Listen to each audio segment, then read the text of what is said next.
Doctor Mohammad Yunus যাদের সাথে গাঁটছড়া বেঁধে আজকে আন্দোলনের নামে জঙ্গি সন্ত্রাসী কর্মকাণ্ডের মাধ্যমে ক্ষমতা দখল করলো তাদেরই দোসর।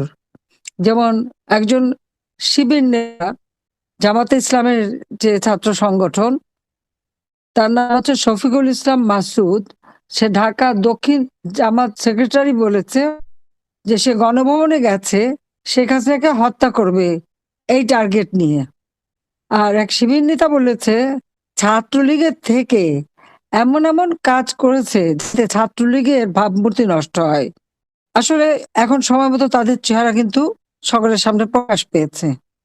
যারা এভাবে ধোঁকাবাজি করতে পারে আর হত্যাকাণ্ড করবার জন্য গণভবনে যাওয়ার পরিকল্পনা করতে পারে, তারা সাধারণ মানুষকে কি দিতে পারবে?